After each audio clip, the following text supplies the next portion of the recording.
Hi, welcome back to Down the Shed.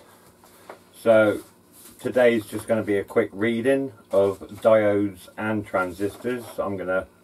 We've only got two diode introductory experiments, so I'm just going to go and jump straight in with both, save a bit of time in another video.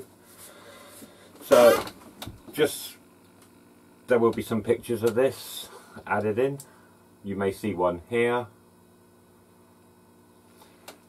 This is basically, it's called the Brain Game. It's a cracking little kit. I do love this. It's a version of Simon Says, but obviously they can't use the name Simon Says for copyrights.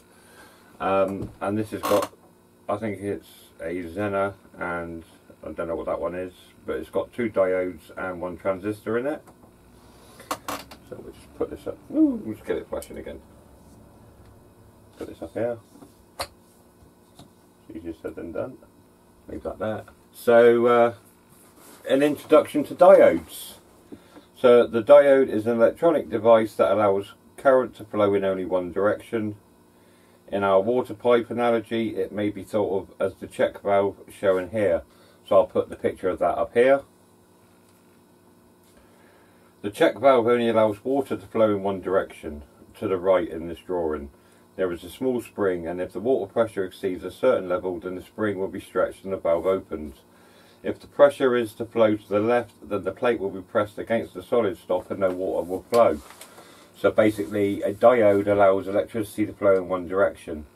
Now, we're keeping things simple in this kit, as it is pretty simple, but some diodes, to confuse the matter a little bit, will allow electricity to flow in two directions if the current goes above a certain voltage, but that's probably for a different kit at a different time.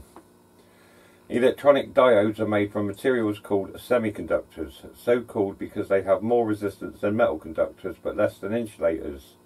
Most semiconductors are made of silicon, but gallium arsenide and germanium are also used.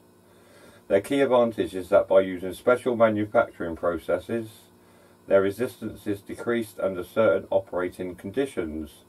The manufacturing processes create two regions of permanent electrical charge, quite different from charging a capacitor. So the symbol for the diode and a brief picture or drawing of the diode will be down here. While the physics of how this works is quite complicated, the effect is that once the voltage across the diode exceeds a small turn-on level, 0.7 volts for silicon, the resistance of the diode becomes very low in one direction. So low in fact that the current flow must be limited to other resistances in the circuit to prevent damage to the diode. When the diode is turned on like this, we refer to it as being forward biased. In the other direction, the diode is always a very high resistance. We call this reverse biased. The schematic symbol shown indicates that the diode will allow current to flow from the left to the right, but block current flow from the right to the left. So that is a basic introduction to diodes. So the next two experiments will basically just be demonstrating how a diode works. It will be used in most of the experiments to follow. So going on to transistors and the transistor. The transistor was first developed in 1949 at Bell Telephone Laboratories, the name being derived from transfer resistor.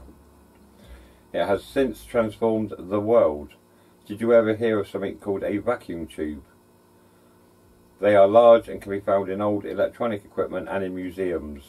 Lol. A lot of people will still argue that a vacuum tube is far superior sound for an amplifier. In my book, the jury's out. I mean, you can get a good quality amplifier that doesn't have transistors in it, but audiophiles will argue to the death that a tube amplifier is much better sound. They are seldom used today, and few engineers even study them now. They were replaced by transistors, which are much smaller and more desirable. So basically, a small transistor can take up a minuscule amount of space, as seen in the previous experiment, or kit rather, that was built. The transistor is best described as a current amplifier. It uses a small amount of current to control a large amount of current.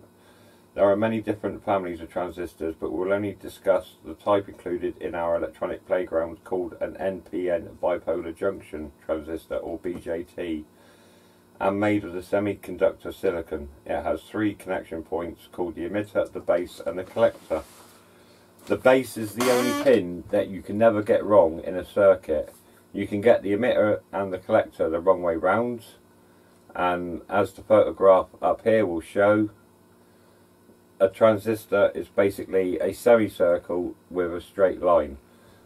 Silk screens will always have that sort of shape on it, so you can define the difference.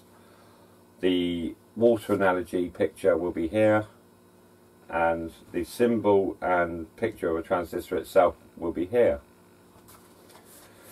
Notice that it includes a check valve that is connected to a lever arm. A small amount of base current pushes on the check valve, which turns and opens the lever arm. But before this base current can start to flow through it, it must have enough water pressure to overcome the spring in the check valve, usually 0.7 volts. Again, that's the same as the diode, isn't it? 0.7 volts. If the base pipe is much smaller than the collector and emitter pipes, then a small base current flowing in will cause a large collector current to flow in. These will combine and exit the device as the emitter current. In transistors, the emitter, base and collector are different regions of permanent electrical charge, producing the effects described above for the lever pivot. The properties and uses of transistors may seem confusing at first, but will become clear as you proceed through the experiments. All but one of the remaining experiments will use the transistor, so its importance to electronics should be apparent. So the projects are now going to get a bit more complicated and a bit more exciting. We're not just going to be bashing a few resistors or blooming capacitors together to make an LED to light up and dim out or whatever. We're actually going to start getting into the more exciting things, like the electronic switch, the current amplifier. But for now, that's pretty much that. A key advantage of semiconductors is that several transistors can be manufactured on a single piece of silicon. This led to development of the integrated circuit, or IC. So I think I've got a picture of those, which I shall put in this corner. So I'll start that sentence again. This led to the development of integrated circuits technology, in which careful control of complex manufacturing processes has enabled entire circuits consisting of transistors, diodes, resistors and capacitors to be constructed on a silicon base. Some ICs used in computers now have more than 1 million transistors on them. Spectacular improvements in cost, size and reliability have been achieved as a result. So your basic IC is just a whole bunch of transistors, resistors, etc, etc.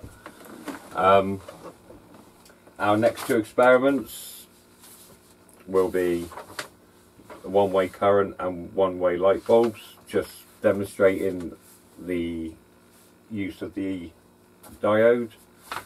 And then we get onto the electronic switch, which is basically what a transistor is. It's an electronic switch. So subscribe to the channel, like the video for more exciting electronic projects using the Elenco 50-in-1 electronic playground.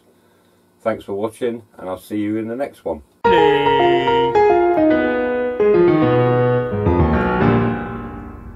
Hello, darling.